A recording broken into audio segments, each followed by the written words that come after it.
Alors, aujourd'hui, oh non, c'est pas le bon élément. Il faut chercher autre chose. Responsabilité sociale, le principe directeur. Non, c'est pas la responsabilité sociale, c'est le principe directeur.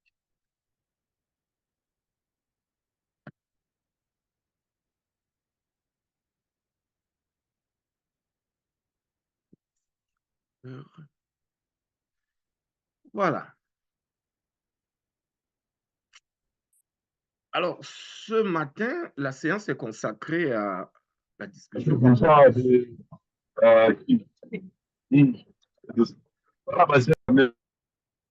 Alors, la discussion va porter sur les principes directeurs relatifs aux entreprises et aux droits de l'homme, en d'autres termes, entre business et droits de l'homme. Business et droits de l'homme, c'est ce qui va nous occuper. Mais faisons un petit rappel de ce que nous avons vu hier. La séance d'hier était consacrée au décryptage du concept de la RSE. Alors, on a vu que historiquement, la RSE s'est développée à partir des années 1930, je pense aux États-Unis, de la volonté pour les grandes entreprises, les multinationales notamment, de ne pas uniquement tenir compte euh, des intérêts des actionnaires, c'est-à-dire la réalisation des plus gros bénéfices, mais d'évoluer vers la prise en compte des intérêts des autres parties prenantes, notamment de la société. Donc, au fil des décennies de l'histoire, la RSE s'est construite sur les préoccupations sociétales de la. Alors, on a vu que dans les années 60-70, dans cette décennie, c'était la prise de conscience internationale sur les questions de l'environnement. Dans cette même décennie, il y avait encore des préoccupations liées aux conditions de travail. Donc, la RSE avait à cette époque plus ou moins deux chapitres, les conditions de travail dans l'entreprise et l'environnement. Alors, dans les années 1990, 2000, les questions éthiques ont commencé à se poser véritablement. C'est-à-dire qu'il y a véritablement un enjeu de responsabilisation, responsabilisation des multinationales, d'autant plus que les années 90 ont été marquées par la mondialisation qui a permis l'ouverture, l'effondrement des barrières commerciales nationales pour permettre aux grandes entreprises multinationales de s'étendre partout à travers le monde dans un contexte de liberté de commerce et d'entreprise. Donc, les multinationales peuvent se déployer partout, mais sauf que ces déploiements allaient porter un coup sur les économies les plus faibles, les plus fragiles, et que les activités des multinationales euh, avaient des conséquences néfastes dans certains domaines comme les droits fondamentaux et, et les droits de l'environnement. Et pour spécialement sur le continent africain, la RSE, les préoccupations, le discours de l'heure depuis les années 1960 est celui de lutte contre la pauvreté et plus positivement la question du développement de ces pays. Et donc, le discours sur la RSE devrait prendre en compte cette préoccupation de développement national et surtout communautaire, étant donné que l'exploitation minière pétrolière se réalise parfois dans les contrées africaines où règne une grande précarité, le sous-développement chronique, le manque d'infrastructures essentielles. Voilà, donc ces populations ont des attentes à l'égard des multinationales qui arrivent, étant donné, on l'a dit, qu'elles se considèrent comme les véritables propriétaires des richesses de leur sous-sol traditionnel. dépit des affirmations législatives, constitutionnelles, de droit écrit selon laquelle l'État est propriétaire de ses ressources. Donc, il était important que les multinationales obtiennent la licence traditionnelle d'exploiter pour que les projets miniers pétroliers se déroulent de manière très paisible sur le continent. Donc, voilà ce que nous nous sommes dit. Voilà ce que nous nous sommes dit. Et alors, nous évoluons donc aujourd'hui sur la relation entre le business et les droits de l'homme. Voilà. Et puis, toujours dans nos conversations, on avait mis en présence deux modèles, le modèle chinois et le modèle occidental. Hein. Le modèle chinois, le modèle chinois ignore la RSE, ignore les chapitres de la RSE, ignore les violations des droits, ignore la protection de l'environnement. A contrario, le modèle occidental va insister sur un certain nombre de standards.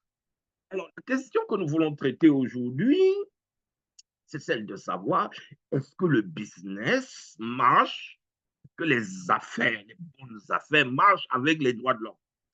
C'est la question. Pourquoi nous avons choisi de traiter cette question? Deux raisons au moins. La première raison, c'est que, on l'a vu dans les discussions d'hier, les droits de l'homme sont le chapitre numéro un de la RSE dans, selon les standards internationaux dans la gouvernance mondiale des minières, c'est l'élément numéro un. Ça, c'est la première raison. Et, et puis, la seconde raison, c'est que dans les débats, les débats contemporains, l'actualité reste dominée par cette question, dont il était important. Et il y a une troisième raison. La troisième raison, c'est que dans les années 2000, 2010, décennie 2010, on va observer au niveau international une floraison d'initiatives internationales, nationales, régionales, pour responsabiliser les multinationales, parce qu'on a pris, comme je l'ai dit tantôt, conscience que les multinationales font des gaffes. Les multinationales ont des comportements irritants. Les multinationales, leurs activités ont des impacts parfois inacceptables dans certains pays où elles sont déployées. Et c'est ce que nous allons voir aujourd'hui. C'est ce que nous allons voir aujourd'hui. Donc, il était essentiel pour nous, non seulement d'aller en profondeur dans ce chapitre numéro un, qui est les droits de l'homme, mais de voir aussi une initiative internationale, et notamment l'ONU. On a vu que l'ONU était en avant-garde de ce mouvement de responsabilisation des multinationales. Et c'est précisément ce que nous voulons voir aujourd'hui. C'est pourquoi j'ai choisi à dessein ces principes directeurs élaborés par l'ONU pour mettre en avant le dynamisme, le leadership de l'ONU sur l'enjeu de responsabilisation des multinationales. Alors, ces principes se résument en trois. Protéger les droits de l'homme, respecter les droits de l'homme et remédier aux violations des droits de l'homme commises par les multinationales. Commençons par le plan du coup. Alors, on va voir six points. La recherche d'un cadre de référence en matière de business et droits de l'homme, la recherche onusienne. On va essayer de créer un cadre mondial pour que le business puisse se faire en prenant en compte les droits de l'homme et dans le domaine normatif. Deuxièmement, alors on va essayer de discuter du principal objectif qui est recherché dans cette entreprise de création de normes, c'est de donner un visage humain à la mondialisation. on a souligné tantôt que la mondialisation avait avait des dérives qu'il fallait contenir, qu'il fallait encadrer, voilà, pour donner un visage plus humain au capitalisme, ou si vous voulez, à la mondialisation. Troisième point, on va voir le rôle joué par justement la mondialisation. On va discuter de la mondialisation. Quatrième point, c'est la médiatisation des abus des multinationales, parce que c'est précisément en c'est précisément à la suite de ces abus et de l'impact de la médiatisation de ces abus que l'ONU va réagir. Alors, on va voir un constat qui est assez troublant à l'issue d'une enquête menée auprès des multinationales, toujours par l'ONU, et puis on va analyser finalement quelques-uns de ces principes. Donc voilà les éléments qui vont concentrer notre discussion de ce jour. Alors, à titre introductif, les principes directeurs relatifs au business et aux droits de l'homme sont l'œuvre du professeur John Ruddy. Alors, on appelle aussi ces principes les principes John Ruddy. Pourquoi? C'est la question. Pourquoi donner ce nom? Par exemple, le nom de votre promotion, c'est Kofi Annan. Alors, pourquoi est-ce qu'on a choisi? Et ça tombe bien, justement. Ça tombe bien parce que on a choisi ce nom pour votre promotion, Kofi Annan, à cause de l'œuvre qu'il a réalisée durant son mandat pour responsabiliser les multinationales. C'est la raison qui nous a mené à donner à votre promotion le nom de Kofi Annan. Et justement, dans cette œuvre, on est en plein dans cette œuvre. Kofi Annan va donner le mandat à un spécialiste du droit international et des relations internationales de la Harvard, le professeur John Ruddy. Il va lui donner le mandat de dégager donc ces normes qui vont constituer en quelque sorte la charte mondiale du commerce et des droits de l'homme, la conciliation entre les affaires et les droits de l'homme. Donc, on va le confier à ce professeur John Ruddy, d'où le nom de cette loi ou de ces principes, les principes Ruddy. Donc, ces principes constituent la norme mondiale de référence pour prévenir les risques liés aux effets préjudiciables de l'activité commerciale des multinationales sur les droits de l'homme et y remédier. Donc, prévenir les risques, les impacts sur le terrain des droits de l'homme et remédier. Donc, ils vont fournir un cadre reconnu, un cadre mondial reconnu partout pour améliorer les normes et les pratiques relatives aux entreprises et aux droits de l'homme. Alors, commençons par présenter l'auteur de ces principes. Alors, John Ruddy était un spécialiste des relations internationales et des droits de l'homme à la Kennedy School of Government of Harvard, donc un professeur d'Harvard. Alors, entre 1997 et 2001, il a été nommé sous-secrétaire général des Nations Unies à la planification stratégique, un poste créé spécialement pour lui par le secrétaire général Kofi Annan. Donc, on lui a cousu un costume spécial au sein des Nations Unies. On lui a confié un mandat spécial.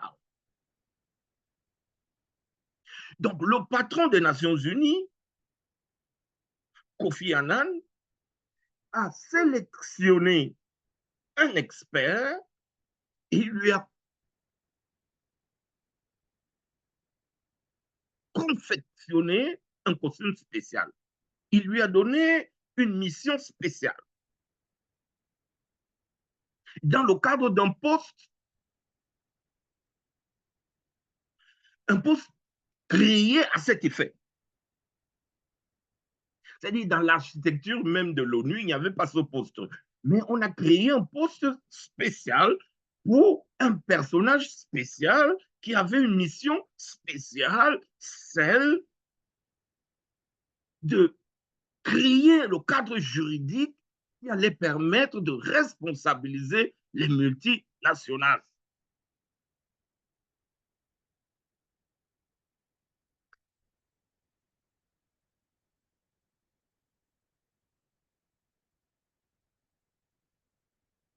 Alors, donc, la réflexion qui s'opposait à Kofi Annan et à l'ONU, c'était de savoir si est-ce que le business et les droits de l'homme marchent ensemble.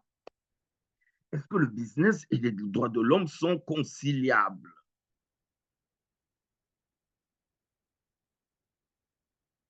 Alors, on partait du constat selon lequel, ben, de nos jours, alors, on est dans les années 2000, la recherche effrénée du progrès, l'innovation, la croissance est menée par ces multinationales. Mais à quel prix? Quel est le prix de l'innovation? Quel est le prix de la croissance? Quel est le prix des progrès réalisés par ces multinationales? Donc, les sociétés contemporaines sont le résultat d'un capitalisme criant où les États ne sont plus les seuls acteurs de la politique mondiale. Alors, on nous dit clairement, la scène internationale a certainement été dominée pendant longtemps, jusque dans les années 1990, par les États. Ils avaient le monopole des relations internationales. Mais désormais, avec la mondialisation, les multinationales sont devenues des acteurs de premier plan dans les relations internationales, et notamment les relations internationales économiques. Donc, donc on a côte à côte aujourd'hui, dans la scène internationale, les États et les multinationales. Donc, touchant dans tous les domaines, les puissantes multinationales n'ont pas cessé de fleurir et de délocaliser leurs activités au-delà des frontières. Vous voyez que le phénomène de la mondialisation est venu briser toutes les barrières nationales, toutes les checkpoints nationaux, toutes les frontières commerciales nationales se sont effondrées pour que les multinationales puissent pénétrer.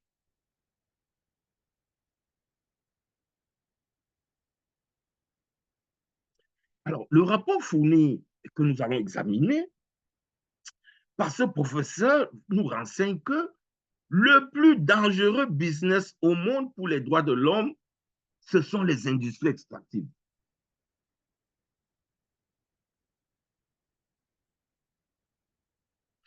Gaz, pétrole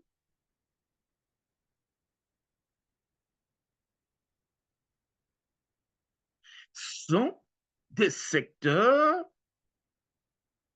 les plus dangereux pour les droits humains. Mine, pétrole, gaz, trois secteurs très dangereux pour les droits de l'homme.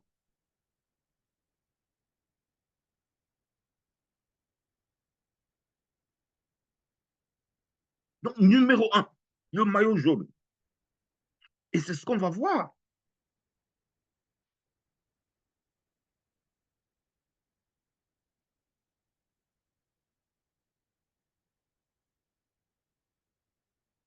Alors, au niveau international, il y a déjà cette résolution du 16 juin 2011 du Conseil des droits de l'homme, du Conseil des Nations Unies sur les droits de l'homme, qui va rappeler qu'il incombe à l'État la responsabilité première de protéger les droits de l'homme. Donc, l'État est le débiteur numéro un des droits de l'homme. La job de l'État, c'est de protéger les droits de l'homme. Mais il n'en est pas l'unique à travers cette résolution. Là, vous voyez, on est dans la décennie 2010, la décennie 2010, 2000-2010. La résolution onusienne insiste aussi sur la responsabilité des sociétés transnationales de respecter les droits de l'homme. Donc, on a un fondement juridique international sur l'obligation pour les multinationales de respecter les droits de l'homme.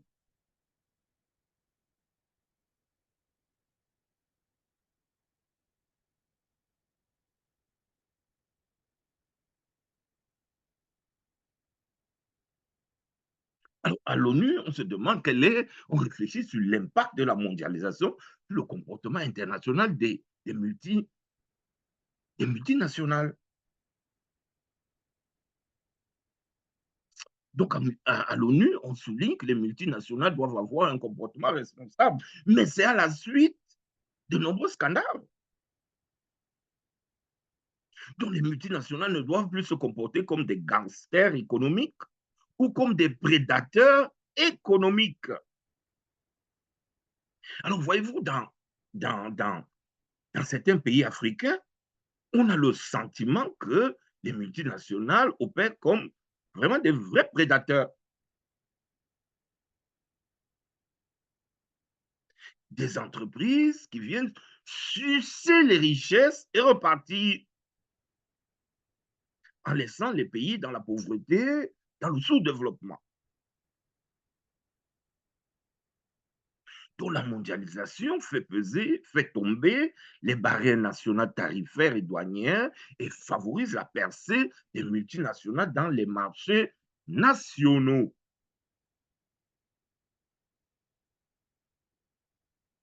Donc on est conscient en même temps on ouvre la voie aux multinationales, leur ouvre la voie sur tous les marchés, dans tous les continents, mais parallèlement, on est conscient de ce qu'il y a des comportements dangereux qu'il faut encadrer. Donc la mondialisation pourrait avoir, c'est ce qu'on pense à l'ONU, pourrait avoir des incidences négatives en provoquant la vulnérabilité de certaines économies nationales, surtout dans les pays ou les continents caractérisés par le déficit de gouvernance. Nous en avons parlé avec le rapport de l'OCDE hier. Donc, dans ce type de pays, il faut faire attention à la présence des multinationales.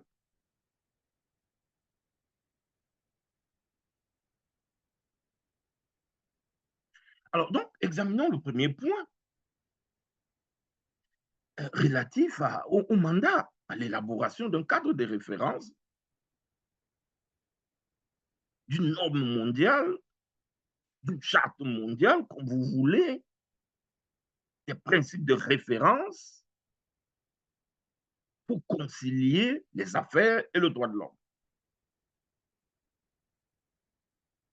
Alors, on l'a dit, ce cadre de référence devrait être la norme mondiale en la matière.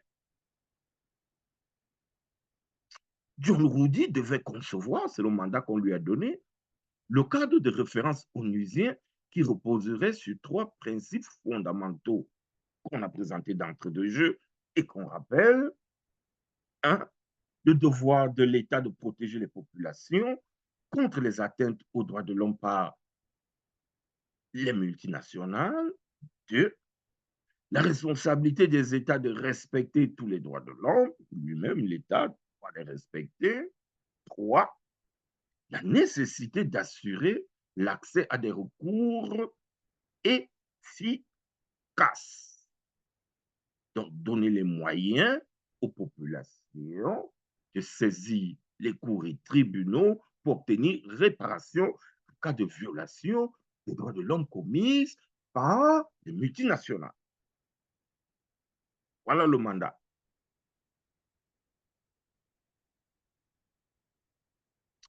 Deuxième point,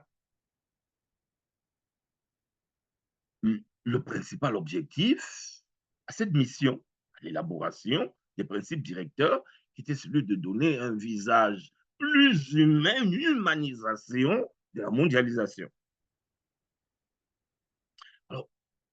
Dans la philosophie onusienne, les États doivent protéger les populations et empêcher les nuisances et autres atteintes aux droits de l'homme du fait des activités des multinationales à travers le monde. Donc, face à la toute-puissance des multinationales, il faut protéger les sociétés, il faut protéger les populations. Alors, on se souvient encore des vidéos que je vous ai postées sur les- les- le, le désastre environnemental causé par Shell pétrolière au Nigeria, avec la pollution des rivières, avec la destruction des moyens de subsistance des populations, l'agriculture et la pêche. Il faut protéger les populations.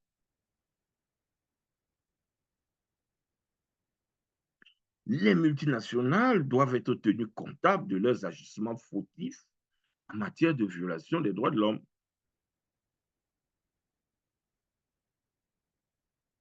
Enfin, possibilité doit être offerte, on l'a dit, de poursuivre et de faire condamner les multinationales en cas de violation des droits de l'homme.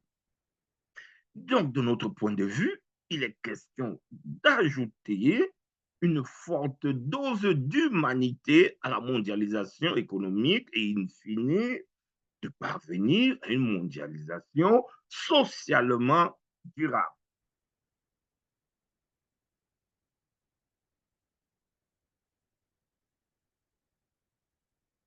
Alors, Kofi Annan a adressé une feuille de route au professeur John Rudy pour accomplir sa mission. Et on lui a prescrit, entre autres, d'inventorier, de faire le bilan des normes relatives à la RSE et à la transparence pour les sociétés transnationales en matière de droits de l'homme. On a dit, dans nos discussions précédentes, on a dit qu'il y avait comme une floraison dans les années 2000, une floraison d'initiatives visant à responsabiliser les multinationales, que ce soit internes, internationales, nationales, régionales, ou même pas les entreprises elles-mêmes, leur propre code de conduite.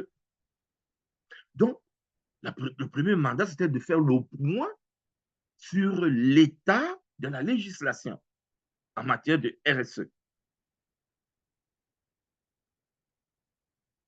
Alors, c'est d'autant plus pertinent qu'on a confié la mission à l'un des plus éminents professeurs dans la discipline. Faire le point sur l'état législatif de la question. Deuxième élément dans la feuille de route, réglementer efficacement et préciser le rôle des multinationales en matière de droits de l'homme. Nous avons fait le point sur tout ce qui existe comme législation. Maintenant, on précise le rôle que les multinationales doivent jouer en matière de droits de l'homme. Comment elles doivent se conformer à leur obligation de respecter les droits de l'homme. Alors, il lui a aussi été demandé d'examiner l'incidence pour les multinationales, l'incidence de leurs activités, et précisément sur la question de la complicité dans la commission des infractions et la sphère d'influence. On va prendre un petit exemple pour comprendre la portée de cet aspect du mandat. Dans le cadre de... Et on va prendre l'exemple de la complicité à la complicité à la violation des droits de l'homme. Alors, on va voir dans certains pays, et notamment dans les pays africains, un nombre de pays africains, l'État est souvent accusé de violation des droits de l'homme. Or, les États africains sont amis avec, avec les multinationales. Et c'est ce qui s'est passé au Nigeria, hein, avec le peuple ogoni. dans les revendications du peuple ogoni et la répression des autorités fédérales nigérianes. La répression sauvage, et dans cette répression sauvage des revendications, Shell a apporté son concours, son soutien financier, matériel, ses hélicoptères, ses voitures et tout aux soldats qui allaient tuer, brûler les villages, commettre des... Donc, on était très attentif à ce que les multinationales ne se rendent pas complices des violations des droits de l'homme commises par les États. Et là, on lui a demandé donc de faire le point là-dessus aussi. Et enfin, dans son mandat, d'établir un recueil, un livre, des meilleures pratiques pour les États ainsi que pour les sociétés dans le domaine des droits de l'homme. Ce qu'il faut faire.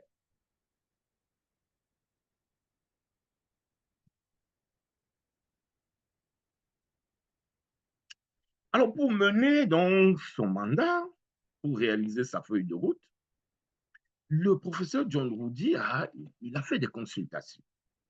Il a fait des consultations, des larges consultations. Alors, il a consulté les États, il a parlé avec les États,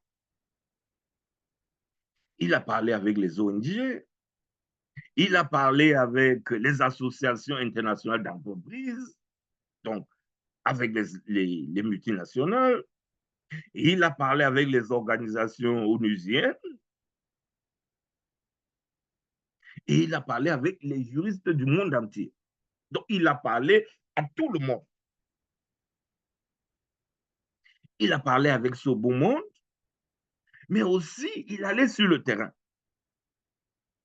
Il est venu en Afrique, il s'est rendu en Amérique latine, il s'est rendu en Asie pour voir, toucher du doigt les réalités.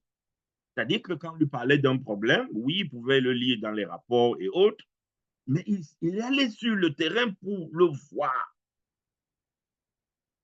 de ses propres yeux.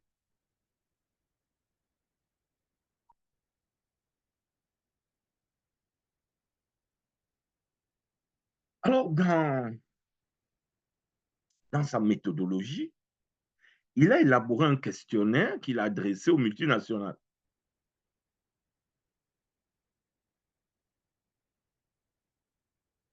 Et l'échantillon, son échantillon, a porté sur 500 premières sociétés, donc les 500 plus riches multinationales au monde.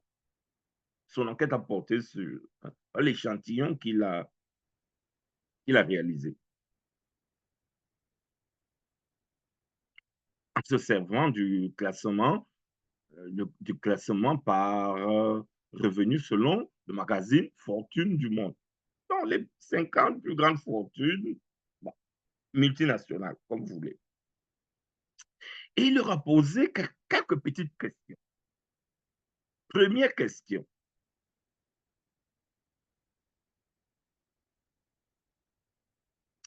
Quels sont vos normes de référence en matière de droits de l'homme?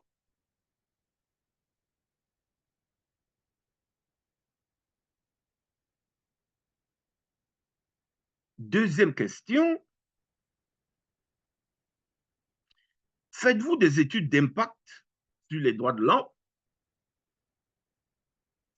Ça nous rappelle l'obligation, hein, généralement, de faire une étude d'impact environnemental et social. Troisième question. Comment concevez-vous vos responsabilités dans le domaine des droits de l'homme à l'égard des différents acteurs de la filière?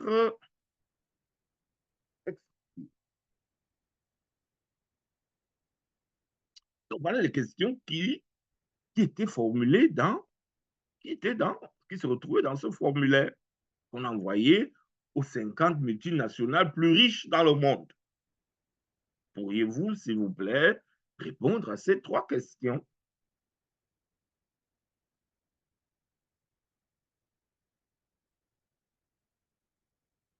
Alors, troisième point de notre étude, c'est le rôle joué par la mondialisation.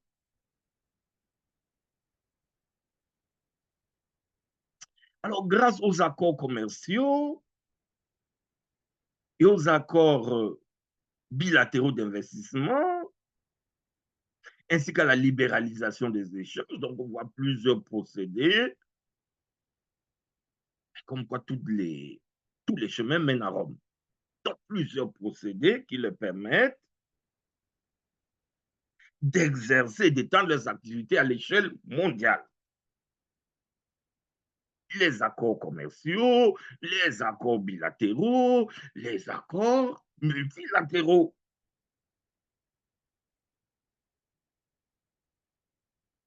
Donc aujourd'hui, à l'échelle mondiale, un large éventail d'acteurs de la société civile joue un rôle mobilisateur, notamment lorsque les multinationales commettent de graves. Alors, il y a un autre phénomène. Donc, ce phénomène-là, on a créé à travers toutes sortes de techniques juridiques. On leur a ouvert la voie dans tous les pays du monde. Mais à contrario, il y a un phénomène que vous voyez. Souvent, quand il y a les sommets internationaux, vous voyez souvent il y a un contre, il y a un contre, il y a un contre-sommet. C'est-à-dire les organisations de la société civile, eux aussi, vont faire leur sommet pour contrer les représentants des États qui discutent sur ou telle question.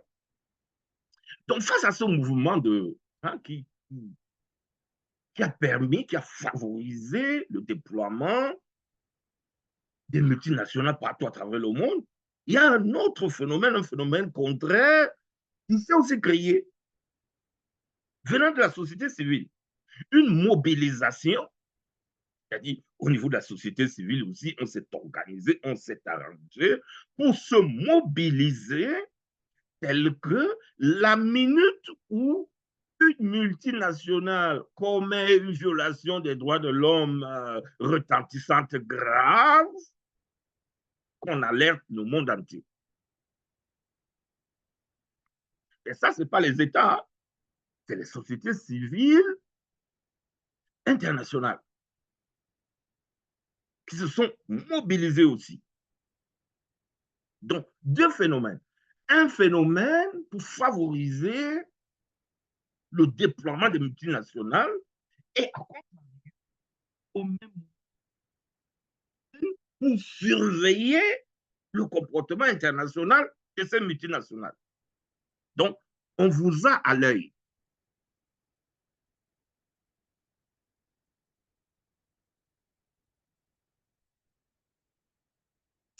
Donc, les sociétés civiles nationales et internationales vont jouer un rôle de vigie démocratique, un rôle de surveillance,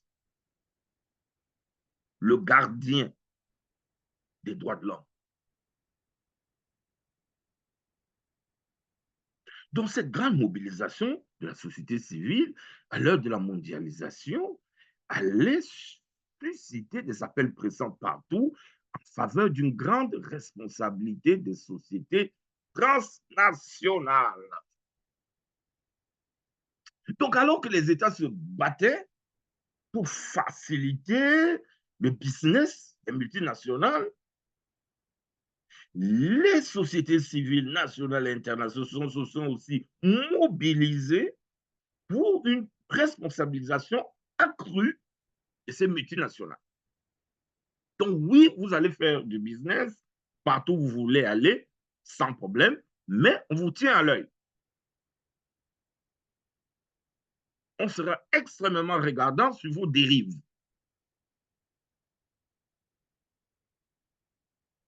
Alors donc, on notera que les multinationales ont un rayon d'action et des moyens mondiaux. Ils ont beaucoup d'argent, ils sont même plus puissants que beaucoup de nos États.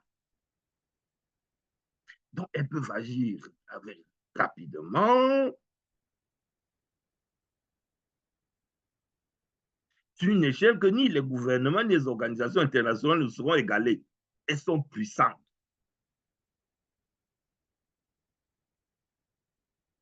Et donc, on voudrait donc que cette puissance la puissance des multinationales soit aussi mise au service du développement durable.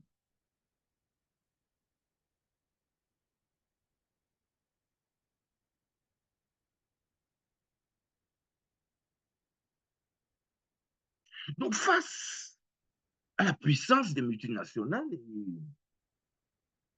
et potentiellement à leur dérive, euh, on va mettre des filets sociaux. La communauté internationale va ériger des filets sociaux dans les réflexions à partir des années 1945. On va mettre des filets pour promouvoir, hein, des filets, des encadrements, on va les appeler ainsi, pour promouvoir des investissements plutôt responsables. Donc, il est question d'asseoir les marchés mondiaux sur des valeurs et pratiques institutionnelles communes.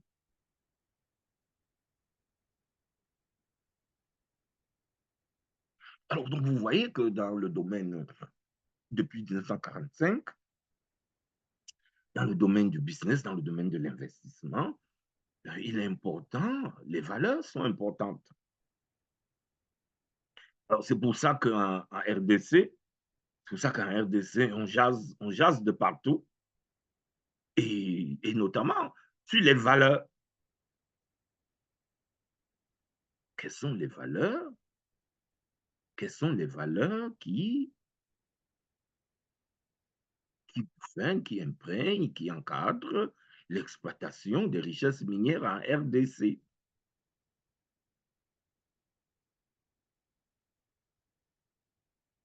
Alors, ce matin, j'écrivais une petite note à un de mes amis qui est en RDC. Et puis, parce que je faisais une petite recherche là sur le secteur pétrolier de la RDC, et dans la recherche, j'ai vu que la société civile s'opposait à la vente, hein, des blocs pétroliers en, en RDC. Et puis, je lui ai envoyé ce petit titre-là en lui disant que, alors, ce titre-là, vraiment, ça ne rend pas le pays attractif. Lorsque je vois que la société civile est contre la vente des blocs pétroliers, alors ça ne rend pas le pays attractif. Et donc, on ne peut pas s'étonner de ce que le gouvernement congolais n'a pas compris pourquoi il a mis ces blocs pétroliers en vente. Il n'y a eu aucun preneur. Il n'a pas compris. Et puis, moi, face à cette information, je lui dis donc non. Écoutez, c'est pas. Je lui dis donc que, ben écoutez, je lui dis donc, bon, ben, je lui dis donc, écoutez, mais avec ce type de réaction de la société civile, il y a de quoi décourager ceux qui veulent, les investisseurs, il y a de quoi les décourager. Ce n'est pas de nature à les attirer. On a parlé du contre-mouvement des sociétés civiles qui jouent un rôle de vigie. Donc, au cœur, ce sont les valeurs. Donc, on devrait s'interroger sur les valeurs qui gouvernent l'exploitation pétrolière en RDC. Donc, si la société civile congolaise réagit comme ça veut dire qu'il y a un problème avec la gouvernance pétrolière dans ce pays, et notamment les valeurs ou l'absence de valeurs.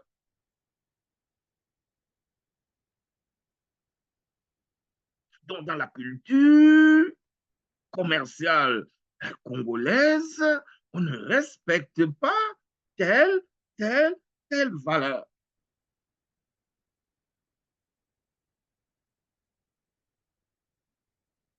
Or, les réflexions, voyez-vous, venues depuis 1945, étaient fondées sur des valeurs. Alors, vous allez voir que lorsque nous travaillions il y a quelques mois sur le colloque que nous avons fait à Montréal récemment, là, il y a bientôt 6 mois, je ne sais pas, en mai dernier en tout cas, un an. Bref,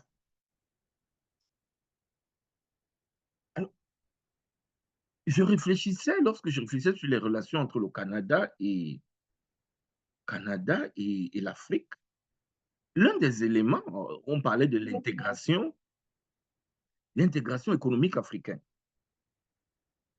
Et l'un des éléments pour motiver, ben, le partenariat commercial entre le Canada et l'Afrique et l'Union africaine, mais c'était la convergence des valeurs. C'était de dire que lorsqu'on lit le traité de la ZLECAf, lorsqu'on lit ce traité, ben, on a des valeurs partagées avec le Canada.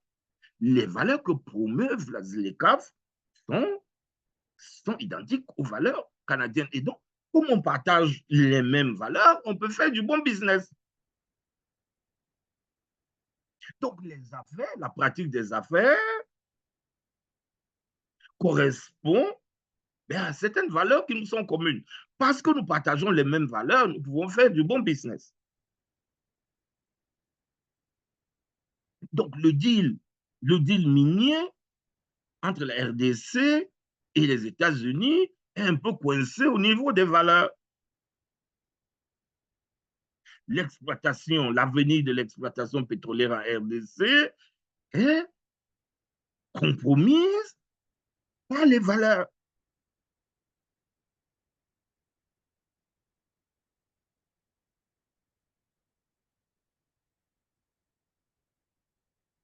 Alors, donc c'est dans cette dynamique, une dynamique qui est lancée depuis 1945, qui a été actualisée dans les années, vous voyez que le débat est ancien, dans les années 2000, avec, sous le magistère de Kofi Annan. Donc, il a confié au professeur Rudi le mandat de construire un cadre commun qui allait réconcilier la logique de marché du business et la nécessité de protéger nos valeurs communes, notre humanité. Alors donc, à ce stade de mes recherches, à ce stade de ma réflexion, lorsque je me projette sur la RDC, il est clair pour moi que l'exploitation minière en RDC, minière pétrolière, doit être durable. Il est clair. On ne va pas simplement exploiter parce que le pays est riche, il est riche, il est riche, il est riche, il est riche, il est riche, il est scandale géologique, oui, mais l'exploitation, le modèle d'exploitation doit se fonder sur des valeurs. Et il me semble, de mon point de vue, que c'est le défi actuel, que fait face la RDC. Donc les efforts que le pays devra entreprendre, c'est de réconcilier la logique de marché, d'exploitation aux valeurs,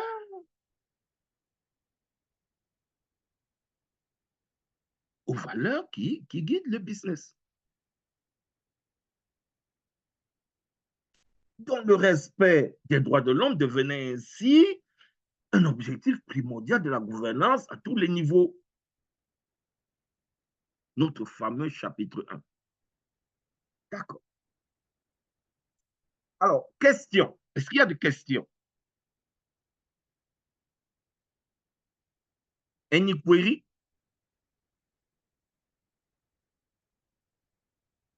Alors, s'il n'y a pas de questions, on va avancer. Peut-être que vous aurez les questions à la fin. Quatrième point, c'est la médiatisation des abus des multinationales. Alors, pour le professeur John Rudy, l'idée, ce n'est pas de voir s'il y a plus d'abus. Est-ce que les scandales ont augmenté ou est-ce que les abus ont diminué? Non, il n'a pas vu la chose de cette manière-là. Est-ce qu'il y a plus d'abus en 2025 qu'il y en avait en 1945, en 1936? Non plus.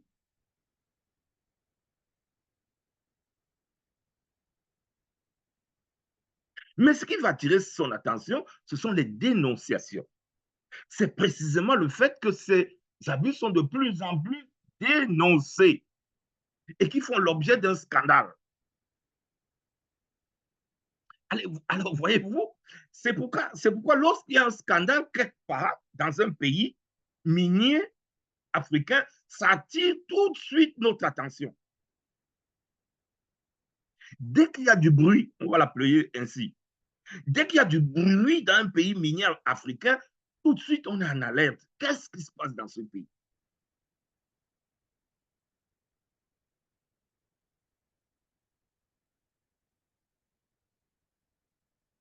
Donc c'est ça la réaction dans la méthodologie.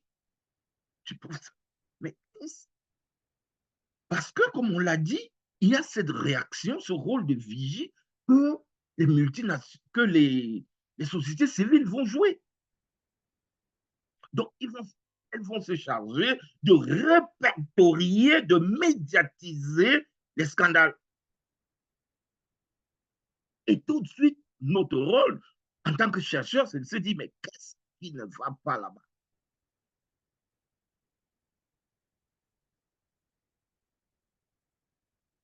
Et on parlera donc justement de la médiatisation et la médiatisation. Alors récemment, on a eu un exemple entre le Mali et, et la multinationale canadienne.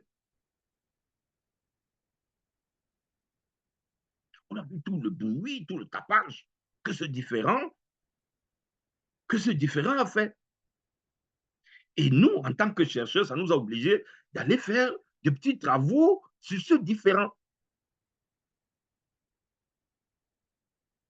pour essayer de comprendre qu'est-ce qui ne va pas entre le Mali et la multinationale canadienne. Donc le différent a effectivement pris l'allure d'un scandale.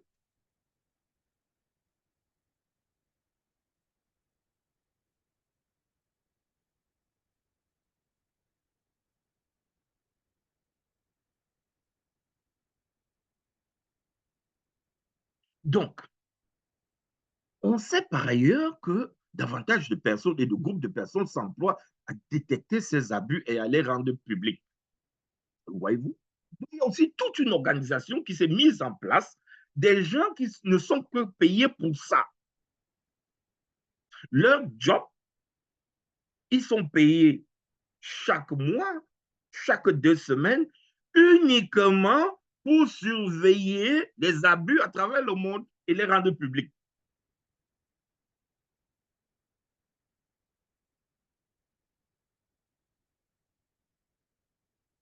Donc,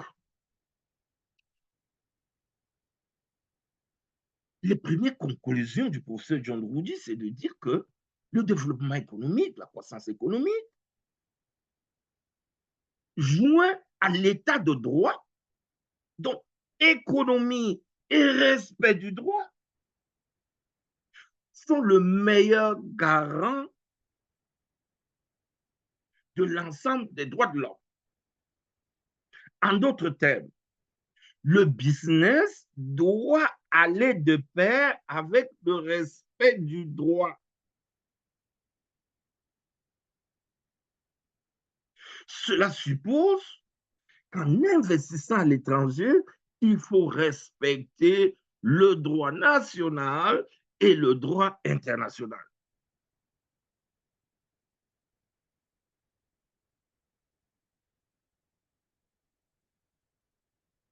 Alors, il est intéressant de noter que dans son travail,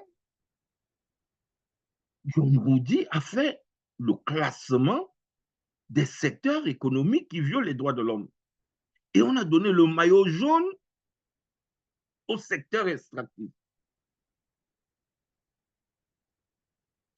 Selon le professeur Roudy, c'est lui qui écrit, d'après ces informations de ces enquêtes, ce sont les industries extractives, pétrole, gaz, mines, qui viennent largement en tête des abus, 2 tiers du total des abus.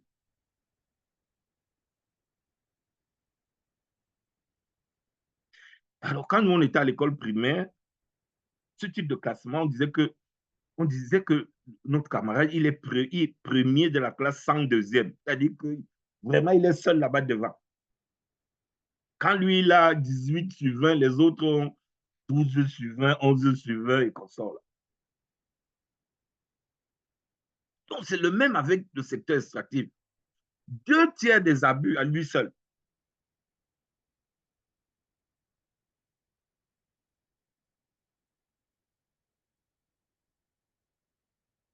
Donc, le numéro 1, c'est notre secteur.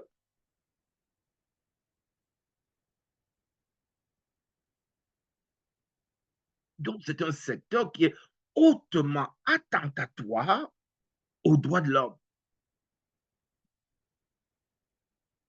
Donc, vous voyez que c'est sous cette lorgnette que, quand on va examiner l'exploitation pétrolière dans un pays, en RDC, on va regarder ça sous le prisme des droits de l'homme. Est-ce que la RDC respecte les droits de l'homme? Est-ce que les droits de l'homme sont respectés dans le secteur minier congolais? Même question au Cameroun. Est-ce que le Cameroun respecte les droits de l'homme? On va voir un peu dans le classement de Human Rights Watch. On voit que le Cameroun est 175e sur 180.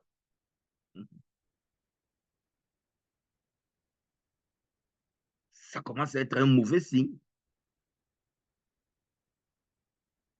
On voit que sa position déjà dans le classement là, montre déjà que son secteur minier, s'il est déjà dans ce classement, c'est clair que son secteur minier aura aussi un problème avec les droits de l'homme.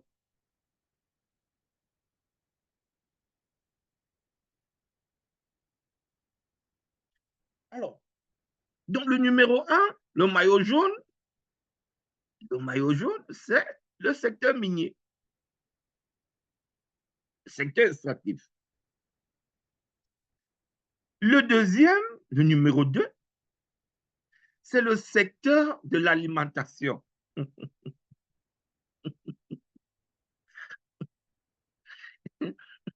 Et ici, j'ai 2 exemples. 2 exemples. Le premier exemple, c'est à Yaoundé et puis au Gabon. À Yaoundé et au Gabon, ça c'est le premier exemple. Le deuxième exemple, c'est à Dubaï, avec l'affaire porte-à-porte. Alors, à Yaoundé, j'ai fréquenté à Yaoundé, j'étais à l'université à Yaoundé, donc je connais un peu. Alors, il y a des coins où Yaoundé doit la même. Hein. Je vous assure que les bars, les bars sont voisins. Vraiment, ils sont tous alignés comme ça dans un secteur. Et les gens, les buveurs, ils sortent d'un bar pour un autre. C'est-à-dire, ils boivent une bière ici avec ses copains, ils vont dans l'autre, c'est le voisin, ils sortent là, ils vont chez l'autre voisin. Vraiment, ils font tout le tour du secteur dans la même nuit. Et, et donc, c'est déjà intriguant sur le nombre de bars, mais il y a aussi la consommation d'alcool. Alors, il y a quelqu'un qui a, je n'ai malheureusement pas gardé la référence, mais il a dit que la consommation d'alcool au Cameroun, c'est l'équivalent d'un fleuve, je ne sais pas quelle qualité de fleuve. C'est-à-dire en tonnes et de tonnes et de tonnes d'alcool que les Camerounais boivent par an, c'est l'équivalent de gros fleuve qui peut servir à la navigation internationale des marchandises.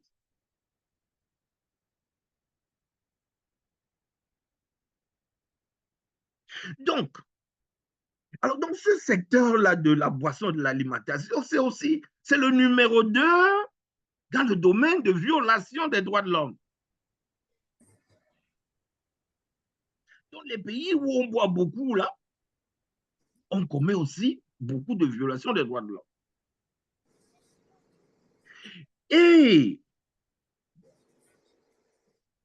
dans mon exemple, dans mon troisième exemple, c'était l'affaire des filles qui vont à Dubaï, l'affaire porte-à-porte que vous avez vue. C'est toujours organisé par le secteur du divertissement.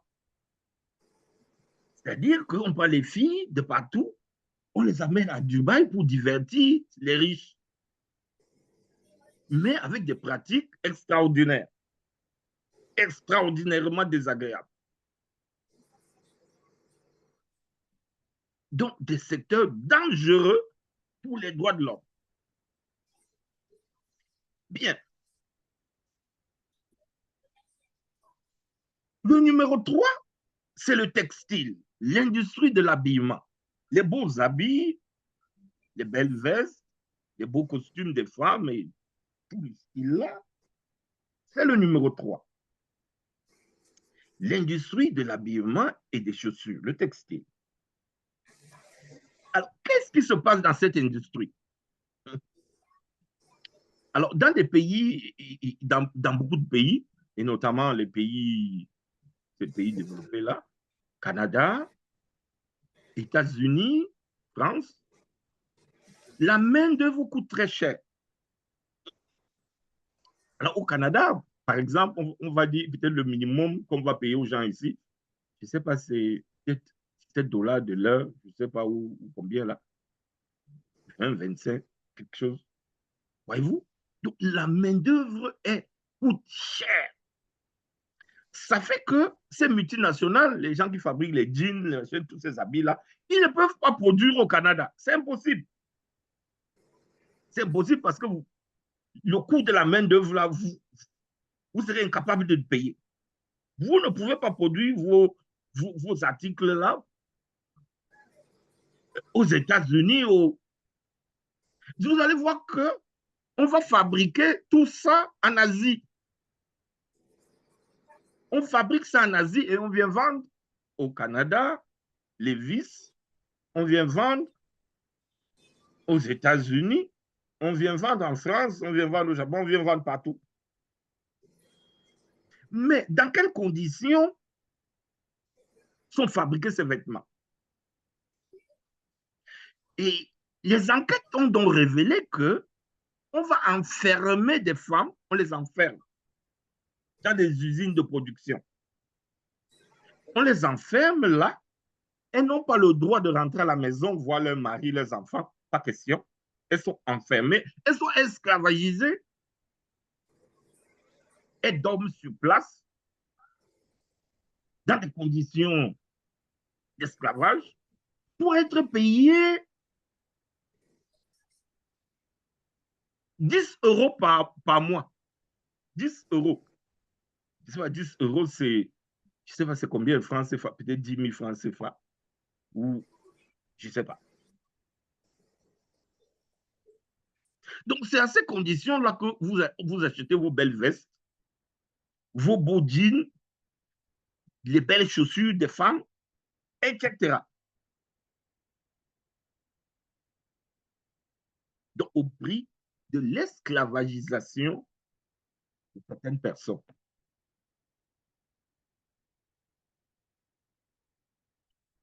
Le numéro 4,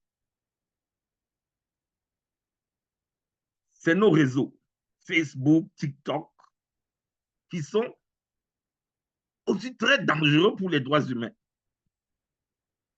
Donc, voilà le classement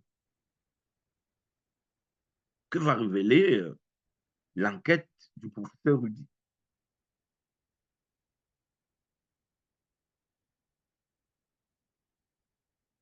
Et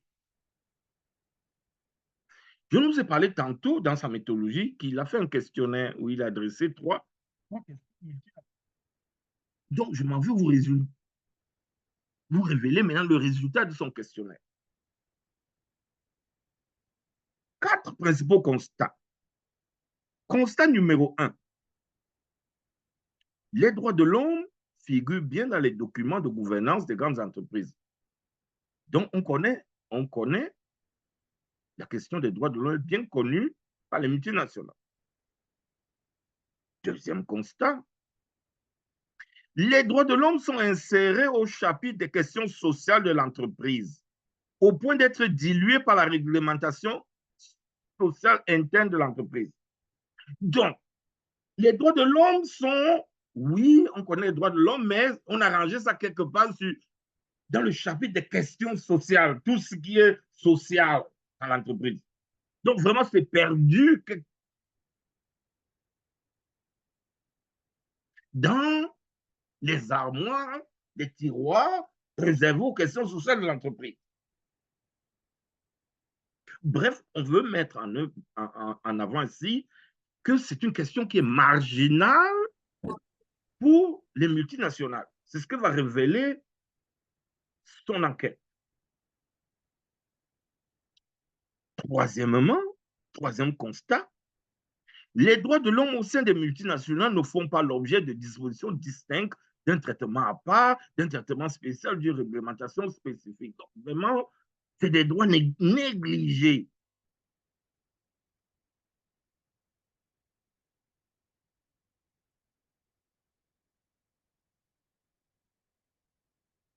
Quatrièmement, la culture des droits de l'homme dans les grandes entreprises est marginale. Résultat des courses.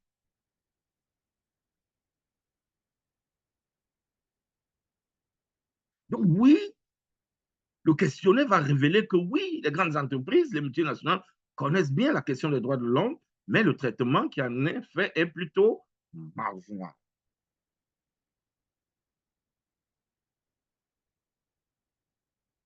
Donc, il résulte très clairement de ce questionnaire le désintérêt des multinationales pour les droits de l'homme.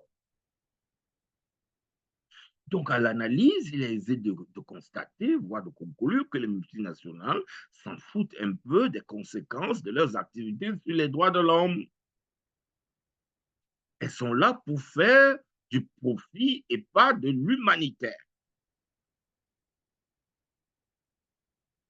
Donc, à partir de ce résultat, il faut constater que très peu de multinationales, en conséquence, ont conscience qu'elles exercent des responsabilités dans le domaine des droits de l'homme. Et on va donc faire fort de ce constat et on va faire le choix d'un mécanisme de soft law du droit mou pour amener, pour inciter les multinationales à coopérer dans le domaine des droits de l'homme. Mais les droits de l'homme, les multinationales ont montré qu'elles n'ont pas intérêt à ce qu'on réglemente international leur comportement en matière de droits de l'homme. Donc, il y a une certaine réticence pour les multinationales à ce qu'on vienne réglementer comment ils doivent faire leurs affaires. Et donc, pour essayer de sortir dans une sorte d'impasse, parce que les multinationales sont réticentes, on va donc choisir on va donc choisir le bon vouloir, le procédé du bon vouloir, les mécanismes de soft law,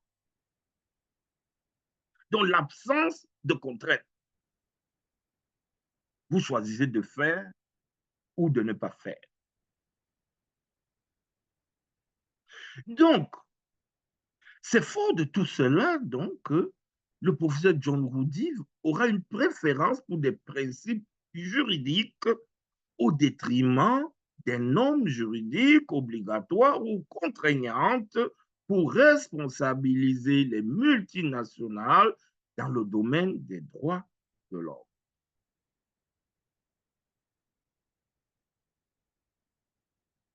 On va donc prendre quelques minutes pour analyser certains de ces principes.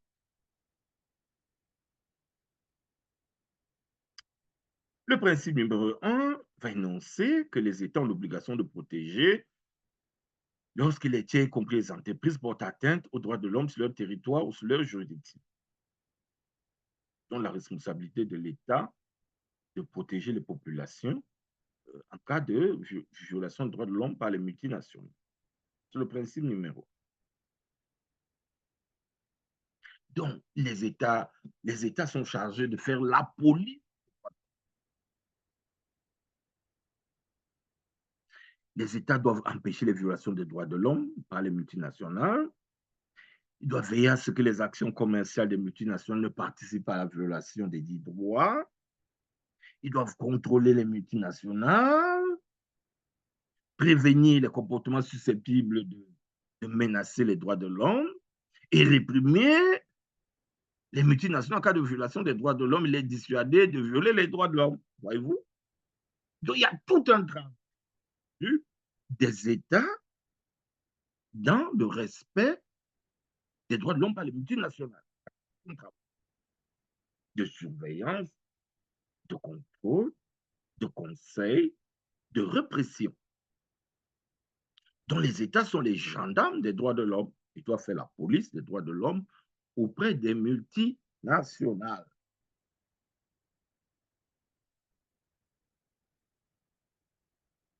Alors, principe 7, c'est l'interdiction faite aux multinationales de prendre part aux violations des droits de l'homme. On a pris l'exemple du Nigeria, dont la question de la complicité des multinationales aux violations des droits de l'homme.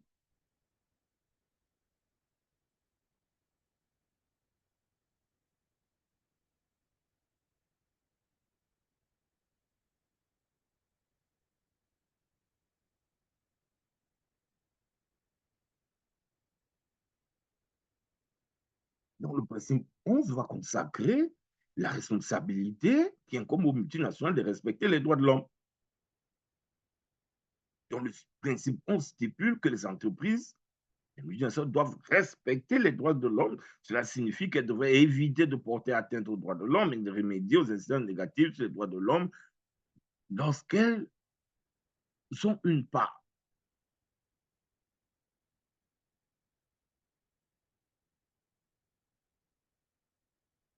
Dans notre civilisation, les multinationales doivent respecter les droits de l'homme. C'est le minimum que la communauté internationale attend de ces dernières. Donc, il est de nos jours inconcevable que les multinationales ne respectent pas les droits de l'homme ou qu'elles s'associent à la violation des droits de l'homme.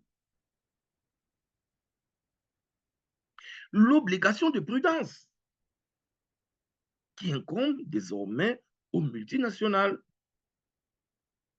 Donc, elles ont désormais plus que jamais l'obligation de prudence générale, la due diligence. L'obligation de prudence générale à l'égard de toute situation susceptible de mener ou de contribuer à la violation des droits de l'homme.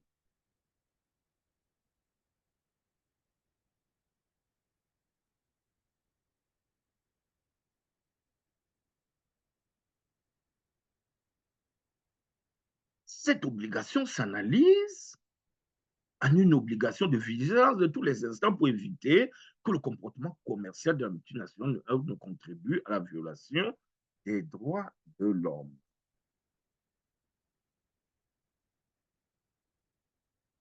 Le principe 13 souligne que les multinationales doivent respecter les droits de l'homme, qu'elles évitent d'avoir des incidences négatives, qu'elles s'efforcent de prévenir, d'atténuer ces incidences négatives.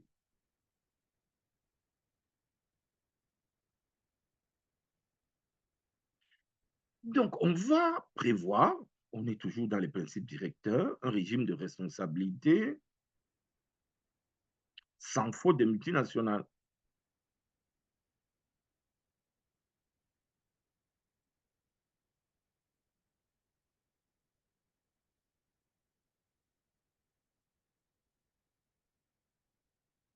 Donc, le seul fait pour les multinationales d'être, entre guillemets, impliquées dans une affaire de violation des droits de l'homme les oblige à réparer, qu'importe qu'elle soit ou non fautive. Donc, il y a un régime de responsabilité sans faute qui est prévu.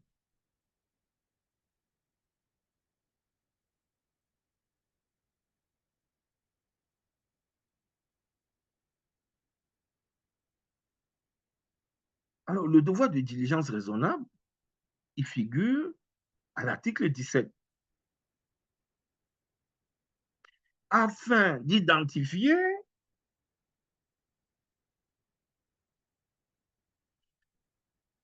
leurs incidences sur les droits de l'homme, de prévenir ces incidences et d'en atténuer les effets, de rendre compte de la manière dont elles y remédient.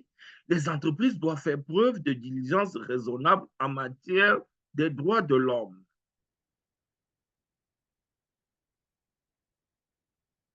Donc, voyez-vous, il y a un premier élément, l'identification des menaces aux droits de l'homme. Donc, il y a un travail d'identifier des menaces potentielles aux droits de l'homme. Un, qui ressort du devoir de diligence raisonnable. Deux, prévenir ces incidences. On les a identifiées, on met en œuvre des mécanismes, des moyens de prévention. Trois, lorsqu'en dépit de toutes les précautions que nous avons prises, il y a violation, il y a impact, on a tenu les effets. Quatre, on rend compte du comment on traite la problématique.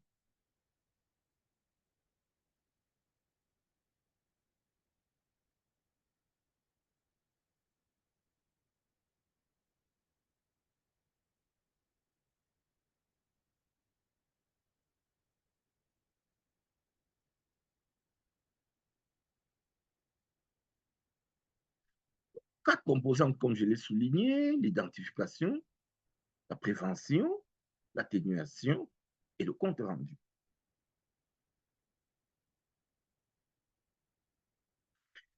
Bien, quelle conclusion on pourrait donc dégager de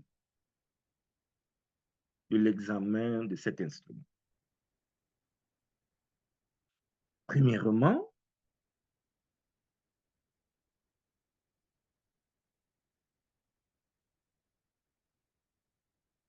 les droits de l'homme devraient être une préoccupation constante dans l'entreprise. Il y a un travail de détection constante des menaces de l'activité industrielle commerciale sur les droits de l'homme. Vous voyez, contrairement à cette culture marginale, les droits de l'homme devraient prendre plus de place dans l'organisation de l'entreprise.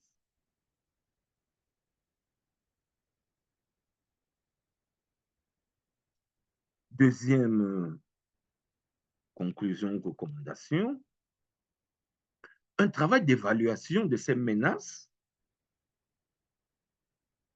et la réponse appropriée apportée à ces menaces, ainsi qu'un travail de suivi de l'évolution de la situation des droits de l'homme devrait être réalisé. Donc, vous voyez que non seulement il y a un changement de culture qui est préconisé dans l'entreprise, mais aussi qu'au niveau de l'organigramme, de la structure, qu'elle soit réorganisée de manière à ce que des équipes spécialisées soient dédiées à cette question de la diligence raisonnable en matière de l'impact de leurs activités sur les droits de l'homme et sur l'environnement.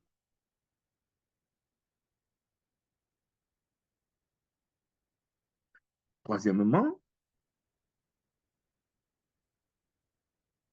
l'exercice approprié de la diligence raisonnable en matière de droits de l'homme devrait aider les entreprises à éviter de faire les frais d'action en justice, démontrant qu'elles ont pris toutes les mesures raisonnables pour ne pas prendre part aux actes, part à une atteinte présumée aux droits de l'homme. On voit que c'est important pour que les multinationales évitent des poursuites, qu'on va voir, je pense, demain.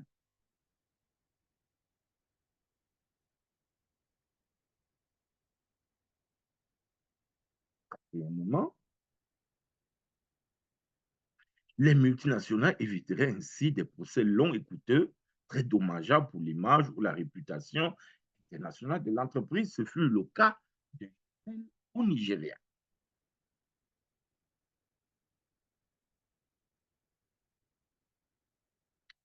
Voilà. Alors, c'est un vrai marathon que nous avons fait pour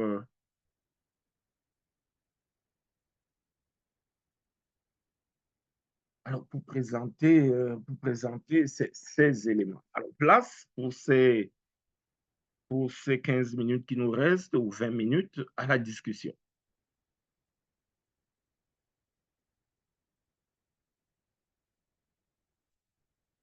You have the floor. Oui, Béni. Oui, merci.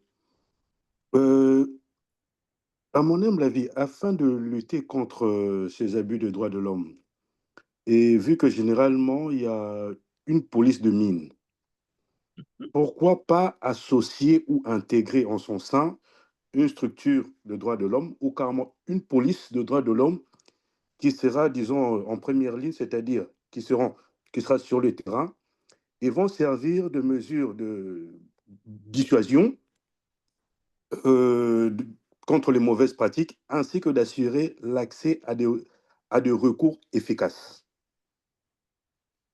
Ça, bon, à mon humble avis, je pense que ça peut être efficace. Alors, vous qui êtes en RDC, j'ai donc envie de vous poser la question, alors, comment l'État congolais met en œuvre son obligation euh, de faire respecter les droits de l'homme par les multinationales minières? Votre avis, selon votre expérience. Très belle question. Je pense qu'il y a encore beaucoup à faire dans ce secteur-là. Parce que c'est ce qu'on a vu hier, généralement les multinationales, l'État, ils ont peur que si ils étaient un peu trop stricts, ils pourront partir. Donc, il y a un peu de largesse. D'accord, très bien. Parce que bon, je connais l'exploitation artisanale, semi-industrielle, je suis un homme de terrain, donc il y a beaucoup à faire, beaucoup, beaucoup, beaucoup. Même il y a d'autres coins où même la police de mine n'existe pas. Et pourtant, s'il y avait la police des mines, et en son sein, on intègre aussi une police de droits de l'homme, je pense que ça pourrait quand même faire avancer les choses. Et en second lieu, Oui. concernant votre exemple sur le refus des sociétés civiles congolaises sur la Oui. vente des blocs pétroliers, Mhm. j'estime que le problème réside dans la transparence des accords ou des contrats. Mhm. Et en second lieu, la responsabilité des sociétés, la responsabilité sociale des entreprises. Je Mhm. pense que les deux sont liés. Donc voilà Très mes bien. petites... Merci. Ben, c'est parfait, ça nous éclaire, ce qu'on peut nous éclaire sur les réticences de la société civile à accorder le feu vert, la licence sociale, hein, la licence sociale de vendre les blocs pétroliers. Mhm. Donc, il y a un feu vert pour le gouvernement congolais à aller prendre dans la société civile. Il y a un feu vert. Donc, bref, il y a des garanties qu'il faut fournir.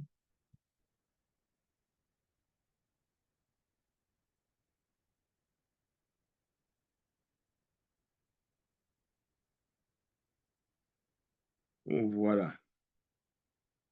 Bref, ça illustre. Ça illustre. Oui. Oui, allez-y. Bonsoir, cher docteur. Je suis très content de vous. C'est Youssouf Yaro depuis Mali, Bamako. You are welcome, Youssouf. Ah, d'accord. Merci beaucoup, professeur. Mhm. Voilà, moi, mes questions, c'est par rapport aux législations que vous avez parlé, la législation du travail. Mhm. Bon, souvent, les multinationaux, là-dessus, ils donnent, on a les bureaux de placement temporaire ici au Mali, les entreprises de recrutement aussi. Mhm. C'est eux qui vont voilà, recruter les jeunes gens pour les mettre à leur disposition, moyennant une rémunération. Bon, souvent dans les recrutements, on nous parle de connaissances des textes voilà, de la législation malienne, par exemple, où on parle d'hygiène, de santé, voilà, de rémunération. Mais ce genre de problèmes-là, comment on peut au moins aborder l'État pour bien discuter, étant donné que le Code du travail même autorise ces bureaux de placement à faire des recrutements? Ça, c'est la première question.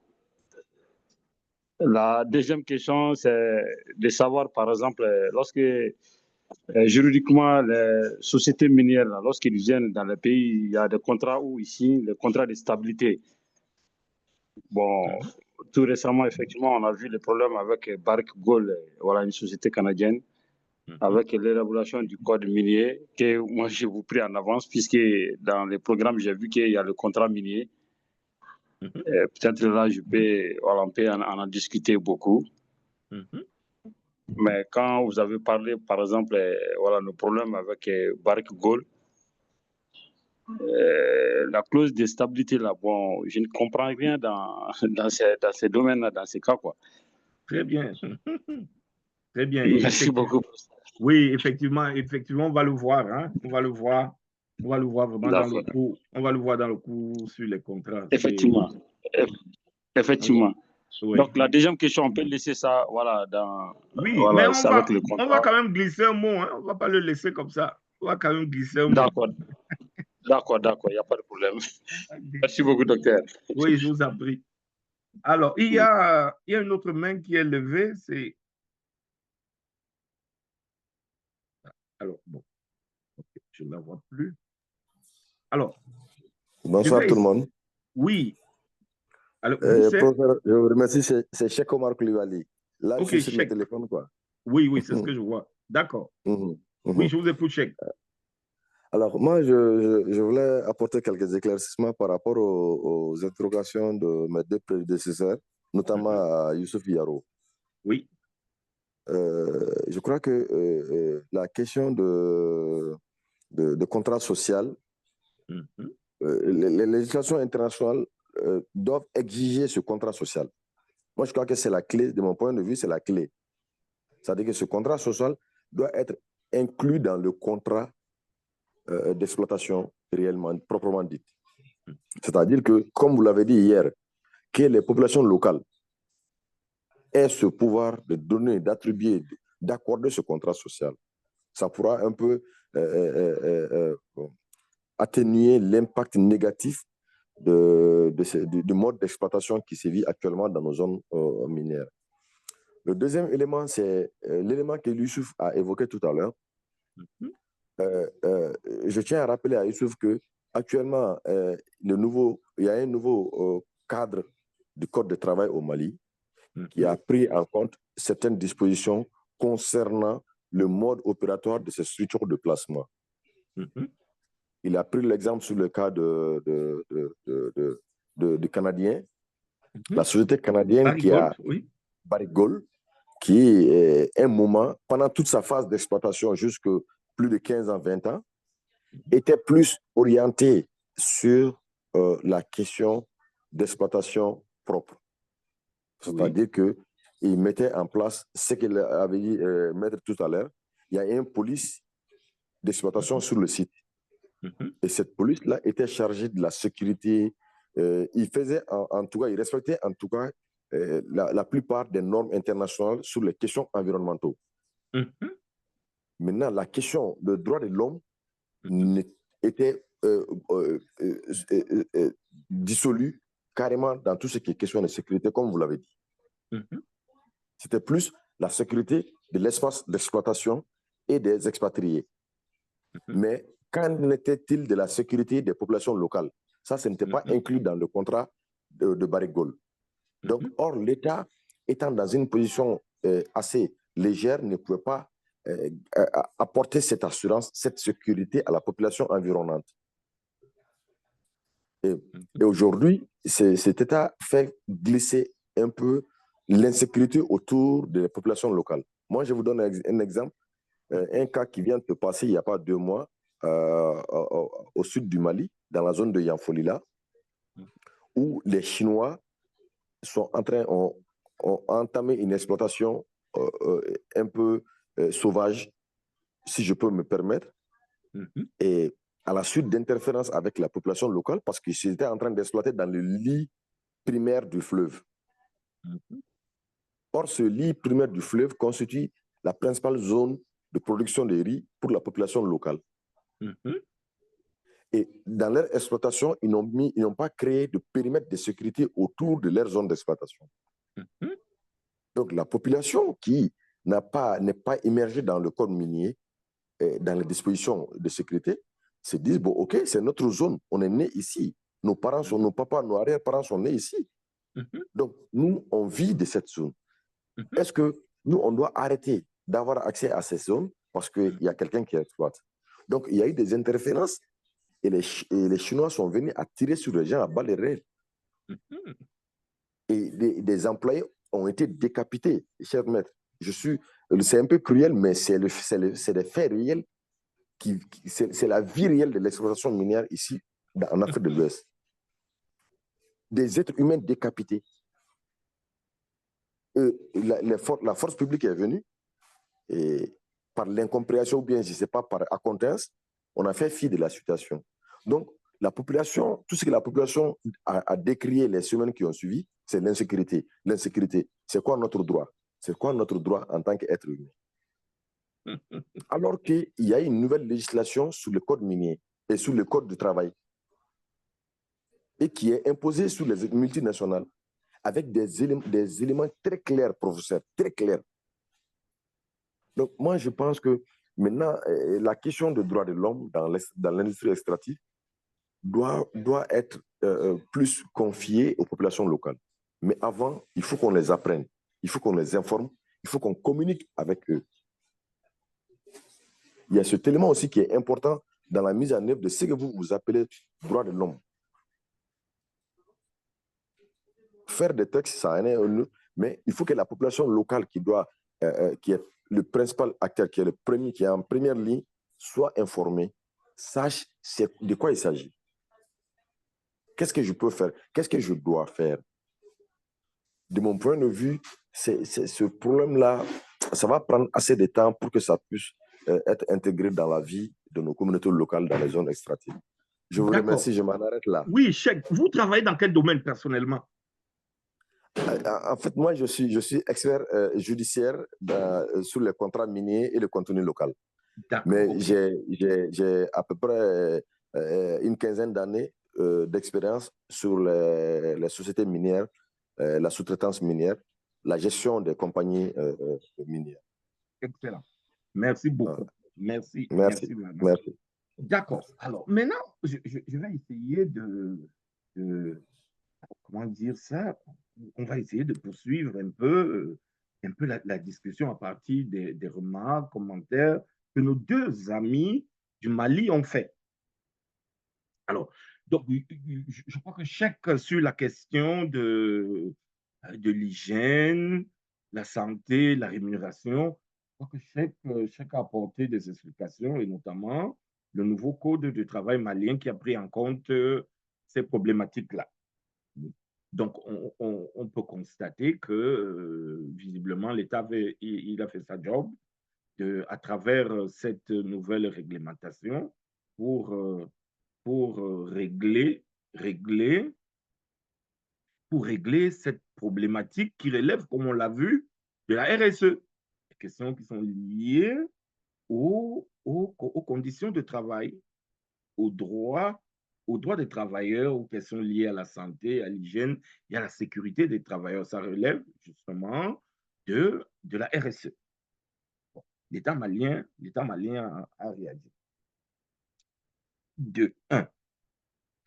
Alors, sur la deuxième préoccupation, qui est relative au contrat, à la clause de stabilisation, alors, je m'avais expliqué un peu ce que je sais à Youtube, parce que nous avons fait. Et puis, Et puis, on va vous envoyer aujourd'hui, je vais demander qu'on vous envoie un peu les vidéos que nous avons réalisées sur ceux différents. Vraiment, on a réalisé un certain nombre de vidéos sur ceux différents. Mais qu'est-ce qui ressort? Qu'est-ce qui ressort entre autres points, au niveau de la clause de stabilité? En fait, ce qui ressort, c'est que le gouvernement malien, hein, le gouvernement malien actuel veut reprendre le contrôle sur ses richesses. N'oublions pas que nous avons dit que c'était le levier, le principal instrument pour le développement des pays miniers africains. Et le gouvernement malien est conscient de cela. Donc, il veut reprendre le contrôle. Or, avant cette réforme, on va l'appeler ainsi, ce changement, le modèle, l'ancien modèle, avant l'arrivée de ceux qui sont là maintenant, c'était celui où l'exploitation minière était confiée aux multinationales. Et donc, l'État était plutôt en retrait. C'est les multinationales qui avaient le contrôle de l'exploitation. Et le modèle donc était tel que ça profitait plus à la multinationale ou aux multinationales qui exploitent qu'à l'État. Donc, alors que les multinationales font leur argent, on a un État qui s'appauvrit. Donc, vous voyez que socialement, il y a un gros problème, il y a un gros malaise. On a un gouvernement qui a une population qui crie, qui a faim, et un État qui a des problèmes sécuritaires, avec le terrorisme par exemple. Donc, l'État a besoin d'argent pour ses missions de sécurité. Il doit acheter ses armes, il a besoin d'argent.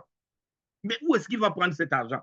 Il ne peut que prendre cet argent dans ses richesses, en puisant dans sa richesse, en exploitant. Et donc, l'État va donc réfléchir qu'il faut reprendre le contrôle sur l'exploitation pour le faire soi-même et pouvoir tirer de l'argent pour ses populations, pour assurer la sécurité, etc., ses missions prioritaires. Voilà donc comment le gouvernement va réfléchir et va opérer des réformes allant dans le sens de reprendre, d'arracher, si vous voulez, d'arracher la gouvernance, l'exploitation de ces mines des mains de Barry Gold, par exemple. Mais pour le faire, il y a différents types de procédés qui vont entrer en jeu. Le résultat, c'est celui-là. Le résultat, c'est que l'État reprend le contrôle, il arrache ce qu'on avait donné. Et donc, entre autres stratégies que l'État va mettre en œuvre, il y a la clause de stabilité. La clause de stabilité, c'est une clause contractuelle dans le contrat que les administrations précédentes ont passé avec toutes les multinationales, dont Barry Gold. Il y aura un certain nombre de dispositions et toutes ces dispositions vont concourir à ce que ça profite à la multinationale. Et donc, pour remettre tout ça, et tout ça est garanti, c'est garanti par une clause qu'on va appeler la clause de stabilité. Une clause qui va garantir le cadre de négociation, le résultat des négociations, le contrat. Donc, il y a une clause qui est bien insérée là, qu'on va appeler la clause de stabilité. Elle stabilise les négociations, elle stabilise les résultats obtenus. Donc, s'il y a des changements à la tête de l'État ou n'importe quoi, on protège cette négociation-là. Ce contrat-là, les principales conclusions de ce contrat. Et notamment, entre autres, il y avait 80% du capital pour Barry Gold et 20% pour l'État. Et il y a toute la question de lorsque les prix des minéraux sont, les marchés sont bons, à qui profite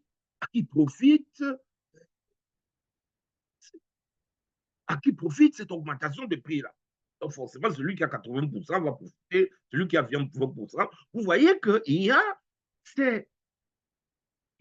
ces innées, hein, je vais les appeler ces inégalités, ces déséquilibres, si vous voulez, à l'intérieur même de ces contrats, mais qui sont protégés par cette clause. Et donc, la stratégie, c'est de faire sauter, la technique juridique, c'est de faire sauter cette clause. On fait sauter la clause qui protège le deal, l'entente entre le gouvernement et les multinationales, entre le gouvernement et Barrick-Gold. On fait sauter cette clause. Et donc, la réforme a donc consisté à faire sauter cette clause qui, généralement, c'est des clauses de longue durée, c'est des clauses de 20 ans et qu'on sort là, ça protège toute une longue période d'exploitation. Et donc, quand on a réformé ça, on a diminué de moitié la clause. Et vous voyez, au moment où ils interviennent, c'est des calculs. S'ils ont diminué de moitié, c'est qu'au moment où ils interviennent, c'est sûr qu'on avait déjà traversé la moitié, la moitié peut-être des 20 ans ou la durée de cette clause. Donc, sur le champ, ils veulent reprendre le contrôle.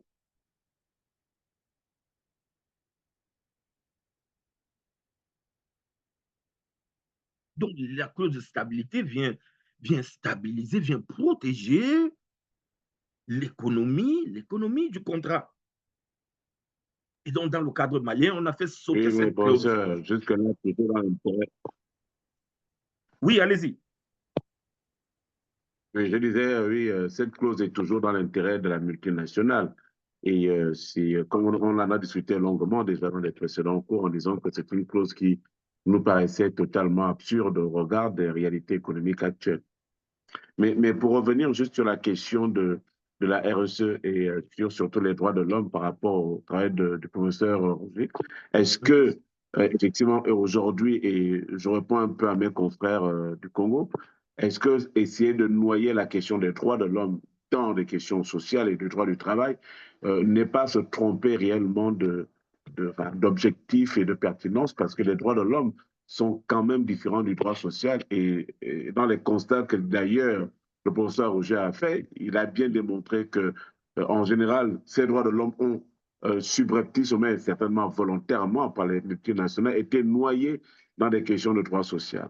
Or, les questions de droit social ne peuvent pas régler en réalité les questions de droits de l'homme. Il faut peut-être envisager un autre mécanisme dans le cas de ces contrats pour créer, je ne sais pas, des chartes ou des conventions spéciales portant sur les droits de l'homme et qui contraindraient les multinationales, lorsqu'elles exploitent dans un secteur, à les respecter au risque de subir les sanctions qui peuvent être nationales ou internationales, au-delà des alertes qui peuvent être données par, je veux dire, les ONG, etc. Il faut peut-être voir des mécanismes contractuels spécifiques portant sur des droits de l'homme ou créer des lois spécifiques dans ces secteurs-là relativement aux droits de l'homme et auxquels ces entreprises seraient soumises. Je suis toujours dans des propositions parce que j'essaie de faire également mon analyse critique de tout ce qui est mis en place comme instrument et voir comment modifier tout ça, obtenir la modification de tout ça pour avoir des résultats plus concrets voilà, dans le cadre de la RSE. Voilà un petit peu. Alors, j'abonde dans le même sens que Maître Béranger. À cela, j'ajouterais probablement l'adoption d'un nouvel acte uniforme, hein, l'acte uniforme OHADA sur les droits de l'homme. Voilà. Par exemple, voilà. Par exemple, c'est un bel outil de contrainte pour tout le monde. Très bien. Alors, merci pour vos propositions. Et puis, on aborde, donc, on va aborder le point. Il y a une belle.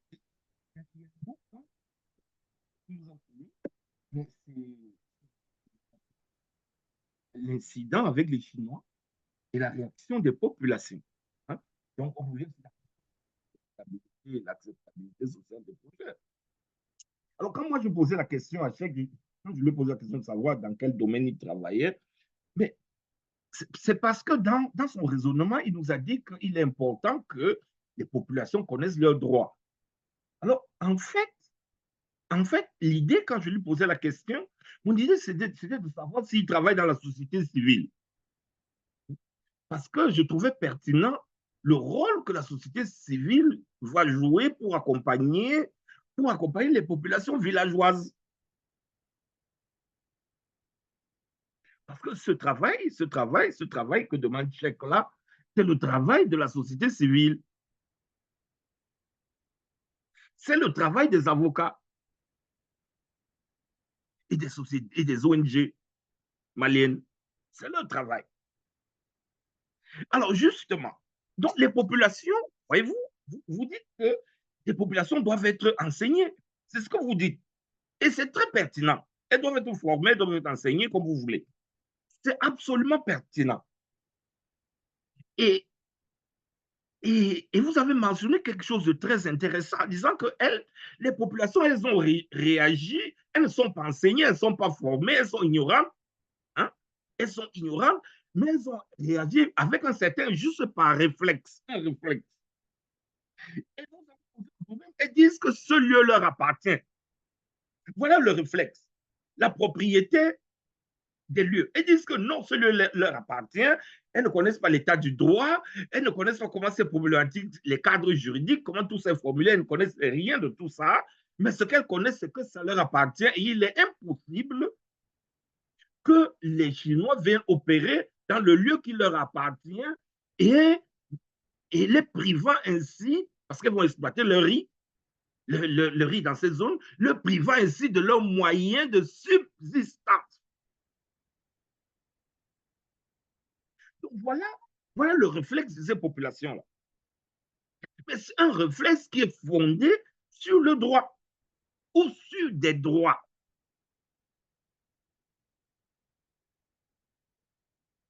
Et là-dessus, nous avons discuté hier de la question de la propriété. Nous avons discuté de ça. Mais à côté de cela, il y a un concept que vous avez manipulé. Vous avez parlé de l'insécurité. Alors, mon premier réflexe, quand je vous écoutais, je me dis, mais est-ce que c'est l'insécurité comme militaire, les terroristes? Mais à l'analyse, j'ai vu que vous vouliez davantage parler de l'insécurité alimentaire, qui est une véritable problématique de la RSE.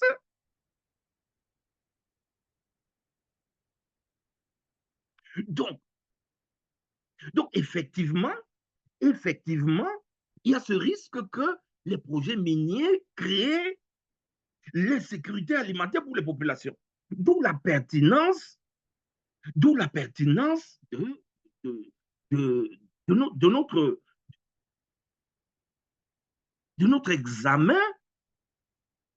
notre examen sur les impacts socio-environnementaux.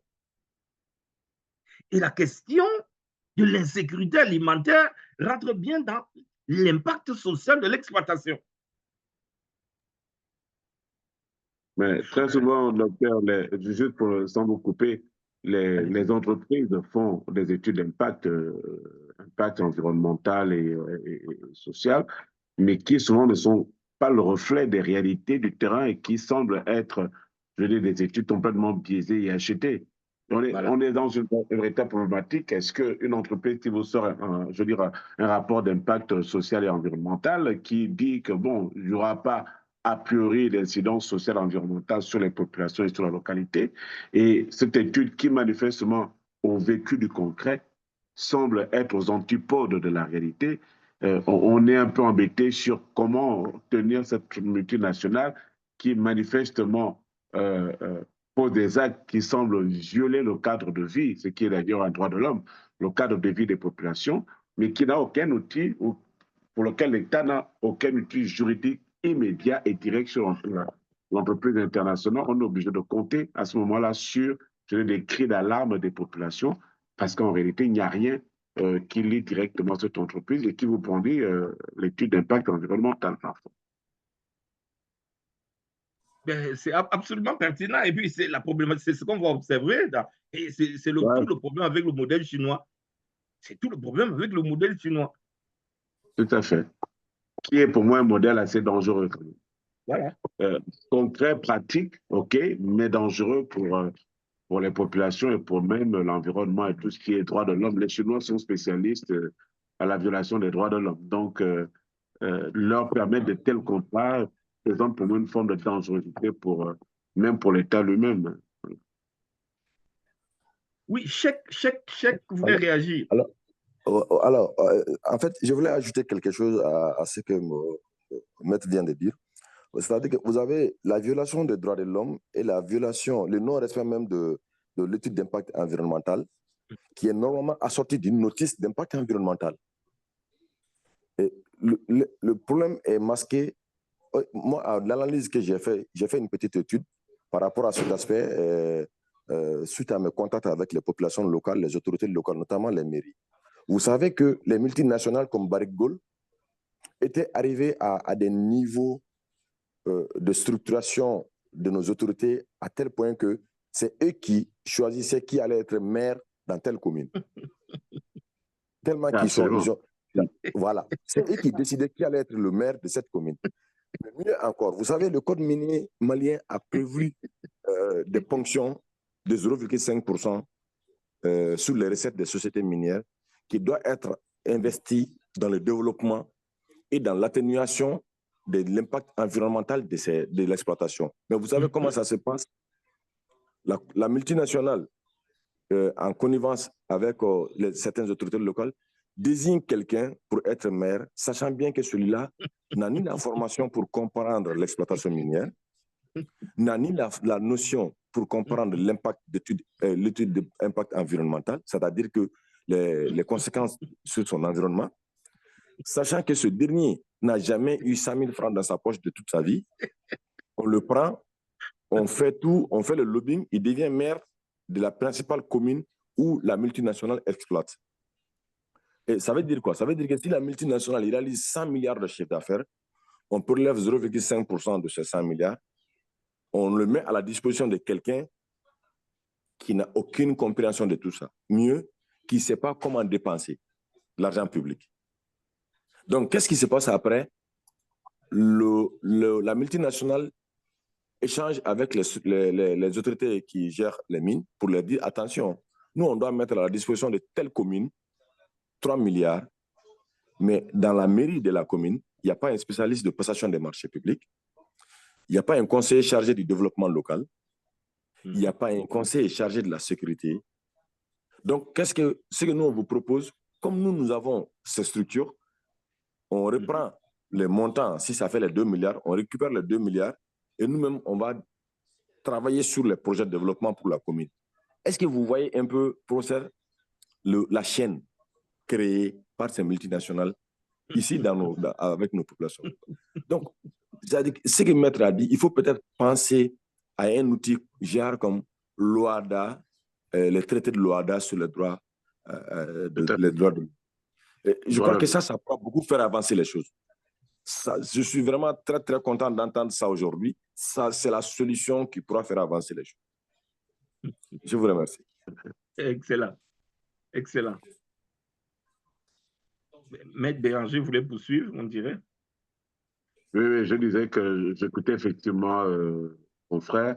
Et voilà, c'est tout ça, on parlait de la gouvernance. Donc, vous voyez bien que c'est un panier à crabe. Vous avez dedans de la corruption, vous avez de l'incompétence, vous avez de la manipulation, vous avez tout ce qui fait que, bon, l'entreprise multinationale qui sait qu'il n'y a pas un outil juridique que l'on pourrait immédiatement brandir contre elle en matière de droits de l'homme ou de violation des droits de l'homme, bien, se voit offrir, je vais dire, un boulevard de liberté de faire ce qu'elle veut.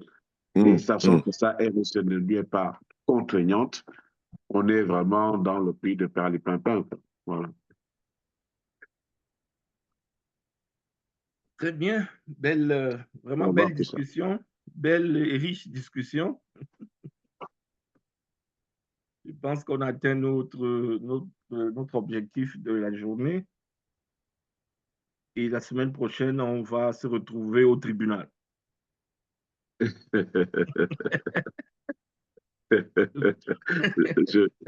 serai avocat de la défense, docteur. Je préfère être à la défense que à l'accusation. La semaine prochaine, c'est à la cour. On sera tous à la cour. Allez, merci beaucoup. Merci beaucoup. Vraiment bon week-end. Au plaisir.